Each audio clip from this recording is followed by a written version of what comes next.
வணக்கம்.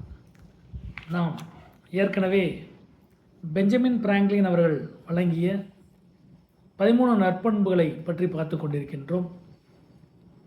இந்த 13 நற்பண்புகளை நாம் கடைபிடித்தால் கண்டிப்பாக நாம் தலைமை பண்போடு உயர்வோம் என்பதில் எந்த விதமான சந்தேகமும் இல்லை. அந்த வகையிலே இந்த வீடியோவில் நம்ம பார்க்க போகிறது ஆர்டர், அதாவது ஒழுங்கு. எதிலும் ஒழுங்கு. எதிலும் ஒழுங்கு அப்படின்னா பொருட்களை அந்தந்த இடத்துல வைங்க, அதில் ஒரு ஒழுங்கு தேவை. நேரத்தில் ஒழுங்கு, ஒரு டைம் மேனேஜ்மெண்ட் நல்லா இருக்கணும். பெஞ்சமின் பிராங்க்லின் இதை எப்படி சொல்கிறார் அப்படின்னு கேட்டிங்கன்னா, let all your things have their places.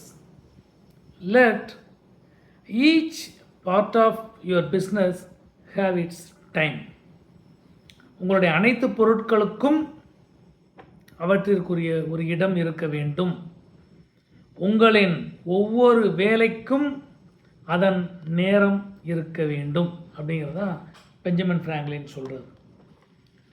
இப்போ இந்த 2 பரிந்துரைகளில் முக்கியமாக நம்ம பார்க்கக்கூடியது பொருட்களில் ஒழுங்கு இருக்கணும்.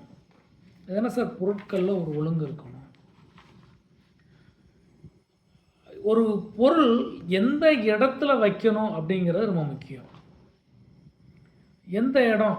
உதாரணத்திற்கு நம்ம அதிகமாக துளைத்து விட்டு தேடுறது நம்முடைய வண்டியோடைய சாவி. வீட்டில் ஏதாவது ஒன்று பத்திரமா வைக்கிறோன்னு சொல்லிட்டு ரொம்ப பத்திரமா வச்சு எந்த இடத்துல வச்சுருக்கோம்னே நமக்கு தெரியாது. அவசரத்திற்கு அதை எடுக்கவே முடியாது. தினசரி சாவி எங்கே தான் வச்சேன், ஒரு நாளைக்கு டேபிளில் வைக்கிறது, ஒரு நாள் எங்கேயா தொங்க விடுறது, ஒரு நாள் எங்கேயா கீழே தூக்கி போடுறது, ஒரு நாளைக்கு பைக்கிலே வச்சிடுறது. வீடு ஃபுல்லாக அலசிட்டு கடைசியில் அது பையிலே உட்காந்துருக்கும். இல்லை வீட்டில் வண்டியை பூட்டாமல் சாவி அந்த பைக்கில் உட்காந்துட்ருக்கும். சாவியை நான் வீட்டுக்குள்ளே வந்தவுடன் இந்த இடத்துல தான் நான் வைப்பேன் அப்படின்னு ஒரு ஒழுங்கு வைங்க. இப்போ ஒவ்வொரு பொருள்களுக்கும் என்னுடைய சர்டிஃபிகேட்டை நான் இதுக்குள்ளே தான் வைப்பேன், இந்த பீரோவில் தான் வைப்பேன், வேறு இடத்துல வைக்க மாட்டேன். 2 நிமிஷம் கூட ஆகுமா அதை கொண்டு போய் கரெக்டான இடத்துல வைக்கிறதுக்கு? கண்டிப்பாக ஒரு ஒழுங்குமுறையை நம்ம கடைபிடிச்சோம்னா எந்த பொருளும் காணா போகாது, அந்தந்த இடத்துல இருக்கும். ஏன் சார் அது முக்கியம்? நமக்கு தேவையில்லாத நேரம் வேஸ்ட் ஆகும். தேடுறதுலேயே பாதி பொழுது போயிடும். அதுவே நமக்கு என்ன செய்யணும்னா, ஏன்டா பிறந்த பூமி அந்த மாதிரி நான் எங்கே வச்சாலும் நான் காணக்கிட்டே இருக்கேன். இருக்கும், எங்கே வச்சேன்னு தெரியாது. அதனால் பொருட்களில் ஒரு ஒழுங்கு தேவை. ஒரு நேரத்தில் ஒரு ஒழுங்கு. நேரத்தில் ஒழுங்கு டைம் மேனேஜ்மெண்ட், சரியாக திட்டமிடல். நான் இந்த வேலையை இந்த நேரத்தில் முடிச்சிருவேன். உதாரணத்திற்கு ஒவ்வொருத்தருக்கும் ஒரு வேலைகள் இருக்கலாம். உதாரணத்துக்கு மாணவனாக இருக்கலாம். நான் தினசரி ஒரு அரை மணி நேரம் நான் படிச்சிருவேன். நீங்கள் ஆசிரியர் என்ன சொல்லி தந்திருக்காரோ அதை தினசரி நான் படித்து விடுவேன். டெய்லி படிங்க. அரை மணி நேரம் இல்லைன்னா 1/4 மணி நேரம் படிங்க. பரீட்சைக்கு போகும்போது மிக எளிதாக இருக்கும். ஸோ ஒரு திட்டமிடல், ஒரு பிஸ்னஸ் சரியாக திட்டமிடுங்க. நான் இன்றைக்கி இந்த வேலையை முடிப்பேன், இந்த வேலையை முடித்தேன்னா எனக்கு கண்டிப்பாக இந்த பொருள் இத்தனை தேதியில் எனக்கு தரலாம்.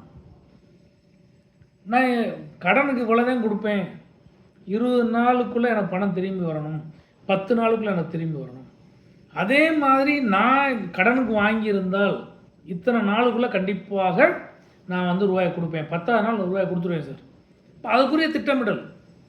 ஒரு சைக்கிள் தான், ஒரு பணம் எப்படி போகணும், எப்படி எங்கேருந்து நிற்கும், எப்படி நம்ம வாங்கணும், அதை பேஸ் பண்ணி நம்ம ஒரு திட்டமிடல் வச்சுக்கிட்டோம்னா நமக்கு ஒரு நற்பெயர் கிடைக்கும். அவரா உடனே ரூபாயை கொடுத்துருவார், இல்லை ஒரு வாரத்தில் கரெக்டாக கொடுத்துருவார், இல்லை ஒரு பில்லு தான் போட்டவர் அடுத்த பில்லை கொடுத்துருவார் அப்படின்னு சொல்கிறது. அப்போ இதனால் நம்முடைய ஒரு வாழ்க்கை முறையில் ஒரு ஒழுங்கு இருக்கும். இதனால் நம்ம வாழ்க்கை வெற்றிகரமாகும். ஒரு சின்ன கதை மட்டும் சொல்கிறேன். ஆக்சுவலாக சூர்யா அப்படின்னு சொல்லி ஒரு ஆசாரி இருந்தார், ஒரு மர ஆசாரி. ரொம்ப திறமைசாலி. அவருக்கு ஒரே பிரச்சனை என்னன்னு கேட்டால், சொன்ன நேரத்தில் பொருள் கிடைக்காது.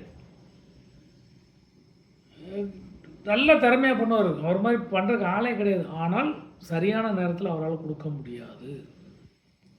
அப்போ என்ன ஆயிரும் ஆட்டோமேட்டிக்காக, அது போனால் இந்த பாருப்பா, ஒரு வாரம் பாரு, 1 மாதம் ஆக்குவார், 4 மாதம் ஆக்குவார் அப்படின்னு. அப்போ அவர்கிட்ட ஒரு சேர் செய்கிறதுக்காக ஒரு வயசான ஒருத்தர் வர்றார். அவர் வந்து இந்த மாதிரி எனக்கு ஒரு சேர் செய்யணும் அப்படிங்கிறார். அவருடைய அந்த ஃபேக்ட்ரிக்கு வர்றாரு. பொருள்கள்லாம் இறஞ்சி கிடக்கு, அங்கங்கே கிடக்கு, வேஸ்ட்டு கொஞ்சம் கிடக்கு, கட்டை அறுத்து கிடக்கு, பாதி பாதியாக செஞ்ச மணிக்கு எல்லாமே கிடக்கு. அதுக்கு அவருக்கு மர வேலைக்கு செய்யக்கூடிய பொருட்கள், தேவையான டூல்ஸுமே எங்கெங்கேயும் இறந்து கிடக்கு. அப்போ அவர் ஆர்டர் கொடுத்துட்டார். ஆர்டர் கொடுத்துட்டு இவர் என்ன செய்யறார், நான் 3 நாளில் கொடுத்துட்றேன், அந்த சேரை அவங்களை செஞ்சு கொடுத்துட்றேன் அப்படின்னு இவரும் சொல்கிறார். அவர் ஓகே அப்படின்ட்டு போன ஒரு வேலையெல்லாம் பேசிட்டு போனதுக்கப்புறம் கொஞ்ச நேரம் திரும்பி வர்றார். நான் சொல்கிறேன், வயசானவன், ஆனால் ஒன்று சொல்கிறேன், நீ கேட்டுக்கோ. எல்லாத்துலேயும் ஒரு ஒழுங்கு வேணும். எல்லாத்தையும் நீ வந்து இந்த வேலையை இன்றைக்கி முடிப்பேன்னு முடிவு பண்ண. இந்த உன்னுடைய தொழிற்சாலை அங்கங்கே இறஞ்சி கிடக்கு, எல்லாத்தையும் ஒழுங்குபடுத்து, நீ வெற்றிகரமாக வருவ, என்னுடைய அட்வான்ஸ் வாழ்த்துக்கள்னு சொல்லிட்டு அந்த பெரியவர் போய்ட்டுறார். இவர் அடுத்த நாள் என்ன செய்கிறார், உடனே இறஞ்சி கிடக்கிறது ஃபுல்லாக ஒவ்வொன்றா பண்ணுறார். ஒரு டூல்ஸ் எல்லாம் தூக்கி ஒரு பக்கத்தில், வேஸ்டேஜ் ஸ்க்ராப் இருக்குது அதெல்லாம் ஒரு பக்கம், எந்தெந்த வேலை எந்தெந்த இடத்துல நிற்கிது, எந்த இடத்துல இருந்தால் நமக்கு நல்லது.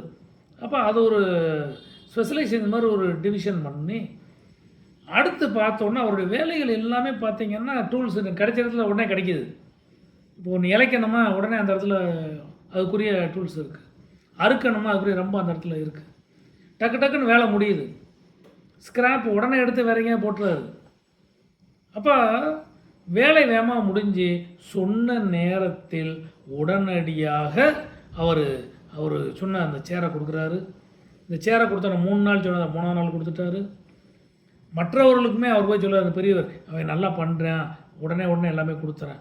மற்றவர்கள் பொருளை கொடுக்க வரும்போது நேரம் தவறாமல் கொடுத்துட்றாரு. அதுக்கப்புறம் பார்த்திங்கன்னா அவர் வாழ்க்கையுடைய உயர்ந்த நிலைக்கு செஞ்சிட்டார். அந்த மாதிரி உயர்ந்த நிலைக்கு நீங்களும் செல்ல வேண்டும் என்றால் நம்மிடம் ஒரு ஒழுங்கு தேவை, நேரத்தில் ஒரு ஒழுங்கு தேவை, ஒரு பொருட்களை வைக்க வேண்டிய இடத்துல ஒரு ஒழுங்கு தேவை. எப்போ நம்ம ஒழுங்கான ஒரு வாழ்க்கையை நாம் ஆரம்பிக்கின்றோமோ வெற்றி நம் கையில் நண்பர்களே.